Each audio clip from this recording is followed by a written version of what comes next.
Olá pessoal, tudo bem? Hoje estamos aqui com mais um episódio do DivaCast e hoje, no mês da consciência negra, estamos com um episódio muito ilustre com a nossa convidada Ana. O Diva Black vai começar com mais um episódio para vocês. Olá, pessoal. Tudo bem com vocês? Pedro, Arthur. Obrigado pelo convite, por estar aqui. Eu sou Ana Filomeno. Para quem queira saber mais, é Ana de Elizabeth Filomeno. A minha formação é Administração e Direito. Já fiz meu MBA também, Gestão Financeira de Cooperativas de Crédito. Hoje eu atuo como superintendente do Consórcio Intermunicipal de Saúde Cismetro. Nós estamos lá composto por 29 municípios, com os trabalhos direcionados à área da saúde, né? Apoio às secretarias de saúde dentro dos municípios consorciados. E hoje vim aqui conversar um pouquinho com vocês sobre isso, né? Dentro do mês da consciência negra. Estou à disposição. Muito bem, vamos para a primeira pergunta. Ana, como é que foi crescer em Mogi Guaçu sendo uma mulher negra? É bastante interessante crescer em Mogi Guaçu, né? Bom, para entenderem, eu sempre digo assim que eu nasci, cresci bicho do mato, né? Porque eu nasci ali em Nova Lausanne, que é onde tem hoje o Velocitar. Eu nasci e cresci ali. A minha infância, até os 10 anos de idade, foi muito linkada, muito próximo de Espírito Santo do Pinhal, porque meus patrões eram de lá e toda a vida meus pais voltado de quem morava na fazenda era em Espírito Santo do Pinhal. Aos 10 anos eu vim para Mogi Guaçu para estudar, vim fazer a quinta série, ali no João Bueno Júnior. E aí constituí toda a minha vida profissional, de estudo aqui em Mogi Guaçu. Assim, crescer e se tornar mulher em Mogi Guaçu, alguns momentos foi desafiante, né?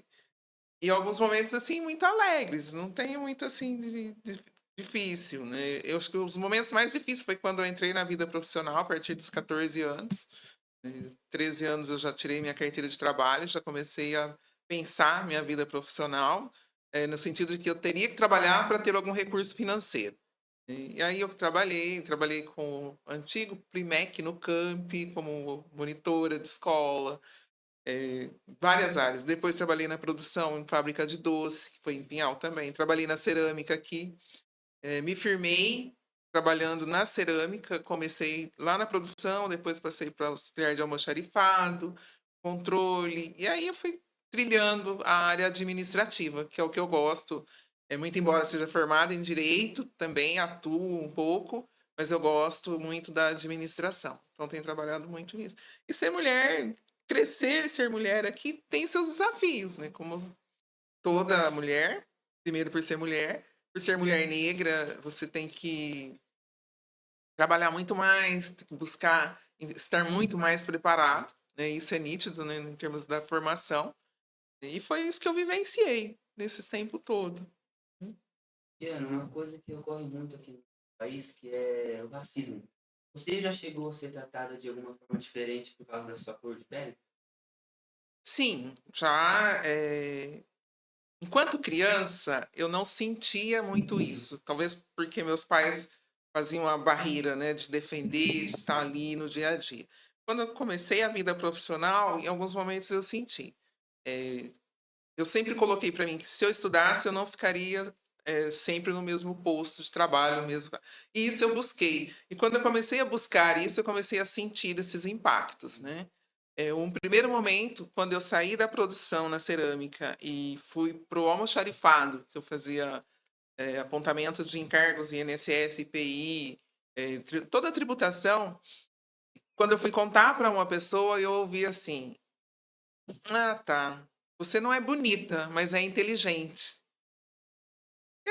Não, no momento deu um tranco, assim, eu fiquei um pouco assustada, mas falei, eu quero continuar assim, é aqui que eu, daqui ninguém me tira, é Sim, daqui que eu vou. Então esse foi um dos momentos, assim, que eu senti no início da minha vida profissional. E depois tive outros momentos de concorrer a vagas junto com outras meninas na minha época, e eu fiquei sabendo depois que eu fui preterida em razão da cor, e que outras passaram, né? Também entristece, dói, né? Mas eu falei, não, não paro, né? E aí fui. Rebaixar a cabeça. Que não, é realmente isso. Minha mãe me ensinava muito isso, né? Você tem que conhecer e saber do que você realmente é capaz de fazer para não ter que baixar a cabeça diante de uma situação. É óbvio que na hora a gente dá uma titubeada, a gente fica triste, a gente chora lá com o travesseiro, É. mas no dia seguinte, vida que segue, né? E aqui eu quero esse espaço, eu sei que eu tenho direito a esse espaço, então eu tenho que buscar. Né? Mas não é fácil. Ana, mais uma pergunta também. Qual que foi os maiores desafios, as maiores dificuldades e qual que foram suas maiores conquistas? Os desafios é algo que eu trago comigo sempre, que é estar preparada, estudar, e conhecer aquilo que eu me proponho a fazer. É um exemplo disso. Quando eu me formei em administração, eu coloquei para mim que eu iria usar meu anel de formada somente quando eu realmente assumisse um cargo diretivo, administrativo efetivo. E isso se deu quando eu assumi a gerência da cooperativa de crédito que hoje é Sicredi. Eu trabalhei na Unimed, fui contratada na Unimed e fiquei sendo treinada na Unimed durante quase um ano para montar a cooperativa de crédito em Mogi Guaçu. Começou como Alcred, Unicred e hoje Sicredi. Então todo esse sistema cooperativista iniciou dentro da Unimed. E foi quando eu assumi então a gerência, aí eu coloquei meu anel de formado. Mas o desafio maior foi assim, quando eu fui para o cooperativismo, eu não conhecia nada, não sabia nada. Sabia, mas eu me lembrava que na minha faculdade de administração, um professor meu, ele era do cooperativismo e ele falava muito do cooperativismo. Então, qual foi o desafio? Eu voltar lá nos meus cadernos antigos, olhar, estudar o cooperativismo para poder ir para as entrevistas. Então, esse foi um dos grandes desafios para mim e me ensinou muito. E eu me lembrava, só para vocês terem noção, o símbolo do cooperativismo é o pinheiro. Eu me lembrava que eu tinha aulas que o meu professor fazia os 3 pinheirinhos. E eu falava, na Unimed tem pinheiro, por que eu não sei disso? E aí eu tive que voltar nos meus cadernos, que eu não jogo cadernos de faculdade fora. Eu voltei lá nos meus cadernos de administração e fui procurar. E aí então eu fui preparada para essa entrevista. Então isso que é o gostoso, é você estar preparado. Se você não estudar, não estiver preparado, pode surgir a oportunidade que for, que na hora de você dizer eu sei fazer, eu não sei. Aí você perde essa oportunidade. Então, isso foi um desafio. E, assim, quando você fala de conquista, para mim, eu me sinto, assim, orgulhosa de passar em frente uma unidade do Sicredi e saber que começou comigo, que o primeiro contrato, desde o início do CNPJ da empresa, eu participei. Né? Então, isso é um desafio que foi legal. Né? E outra ação que eu usei para me preparar para ser uma gestora, quando eu estava na faculdade ainda, eu participei por muito tempo da Associação de Mulheres Guaçuana. Vocês não vão lembrar, mas se perguntar para mãe, para pai, vai lembrar. E nesse interim, nessa caminhada, nós conseguimos trazer para Mogi Guaçu a Delegacia de Defesa da Mulher. E foi num ano em que eu estive na presidência da Associação de Mulheres. Tá? E é mais uma coisa que para mim é importante, porque hoje a Delegacia de Defesa da Mulher está aí e ninguém tira.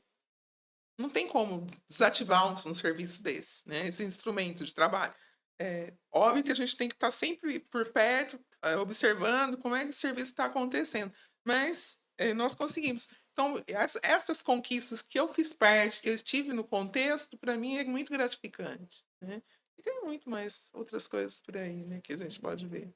Ana, sobre o racismo, quais campanhas você acha que as crianças e as próprias escolas podiam fazer para combater e valorizar nossa cultura? Primeiro ponto, assim, é tornar esse movimento que acontece em novembro mais constante. Né? E eu sei que a grade, o calendário é difícil, mas constante. E pontualmente estar apresentando aspectos da cultura afro-brasileira, os nossos escritores, atores, né? Quem está aí, que sirvam de referência para vocês, para outros jovens também, adolescentes, do que eu quero, do que eu posso ser. Nós temos muito pouca referência aqui na nossa região, mas se nós olharmos o nosso universo de Brasil, nós temos boas referências e grandes referências. Isso é importante. Então, assim, e não precisa ser uma campanha pesada, longa, mas algo que sempre desperte para alguém olhar e falar assim, opa, essa daqui é importante para mim. Isso que vale a pena eu conhecer, né? E valorizar tudo isso, né? Porque muitas vezes as pessoas veem de uma forma banal. Ah, só um samba. Ah, é só um reggae. Ah, é só um maracatu. Mas por que de tudo isso, né? Das comidas que vêm com origem africana. Eu falo assim, ah, canjica é uma palavra de origem africana. Gogó é uma palavra de origem africana, né? Qual o significado do gogó? É só a parte da constituição fisiológica? Não. Tem todo um significado, né, que a gente vai ver. Então, tem várias palavras que precisam ser contadas, ser mostradas. E isso faz parte. Então, eu acho que assim, a campanha nesse sentido, né? E quando fala campanha, todo mundo pensa, ah, vou sair para a rua, vou fazer isso, vou levantar bandeira. Né? E não, é ali dentro da própria escola, no dia a dia, né? Isso é gostoso de ver. Ana, quais são as nossas culturas e costumes que você mais acha bonito e preza? Eu gosto da música, né? Sim, sou apaixonada pelo chorinho. Todo mundo fala do samba, mas eu gosto do samba, gosto do chorinho também. Admiro muito o carnaval, que está aí com a gente, né, no dia a dia. Conheço muito pouco da religiosidade afrocultural, afro-brasileira, né, vou dizer assim, mas eu conheço muito do visual, então eu acho isso muito bonito, né? Conheço um pouco da simbologia. Né? Eu sou católica, então não tive muito contato com a religião afrodescendente. Das culturas nossas, olha, que vem da África encanta, né? Mas eu gosto lá da parte do Nordeste, aquelas coisas, tudo que eles fazem ali, né, do maracatu, das danças no geral, né? Fui conhecer um pouco sobre a história do tango, que todo mundo fala, o tango é argentino, isso aqui. Fui saber que o tango tem origem africana, né, que era a dança que os escravos faziam, embora muito sensual, eram chamadas de danças sensuais, veio, colocou-se uma roupagem, né, mais elegante e acabou sendo explorada pela Argentina como um todo. Então tem muita coisa aí que eu gosto. Né? Ana, mais uma pergunta. Que mensagem você gostaria de deixar para jovens, meninas, negros, assim, em Mogi Guaçu, para fazer uma diferença, assim, em Mogi Guaçu, que nem você fez? Nossa, eu fiz diferença. Que legal. Olha, Pedro, uma mensagem. Eu gosto muito da palavra da Angela Davis. Quando uma mulher negra se mexe, a sociedade toda se mexe. Então, dentro disso tudo, né, que é nós, né, não só as meninas ou os meninos, primeira coisa, é se ver como negro mesmo e entender que o padrão de beleza europeu não corresponde ao padrão de beleza africano. Aí que nós estamos no contexto da beleza africana. Tá? Então, para que a partir daí você consiga entender o quão belo e quão bonito nós somos. Por que eu digo isso? É muito comum a menina ou o menino, enquanto criança, adolescente, ouvir de outros: você não é bonito. Assim como eu ouvi: você não é bonita, mas é inteligente. Né? Então, eu sou muito mais do que isso. Tá? Então, nós temos que não ter medo, não ter receio, não é medo, não ter receio de dizer isso para nossas meninas, para nossos meninos, né? Olha, você é lindo, você é bonito, né? Você é belo. Né? Não ter esse receio. Acho que é o primeiro momento. Porque a partir daí, você já deu um passo muito grande naquilo que você pretende ser e ter. Né? Primeiro ser, depois ter. Tá? Então, eu sou belo, eu sou inteligente e eu posso, e eu tenho condições de ter. Aí eu vou buscar o ter. Então, assim, diante de tudo isso, um resumo é ser corajoso. Continuar sendo corajoso. Né? E diante de qualquer contexto que a gente tiver, qualquer situação que a gente estiver, deixar isso claro, né, para todos. Isso é o importante, é o gostoso, né, da gente entender-se e ver-se como um negro. Né? Porque muitas vezes nós vamos ouvir: ah, você não é tão bonito. Né? Mas é. E na verdade nós somos muito lindos, né? Isso é muito bom. É, Obrigado, Ana, por essa. Vamos agradecer muito. E que bom. vamos finalizar aqui o nosso episódio. Ana, Obrigado, Arthur. Obrigado, Ana. Obrigada, Até mais, Pedro. pessoal. Até mais, Obrigada, muito Arthur. obrigado. É um prazer estar aqui com Foi um vocês. prazer todo.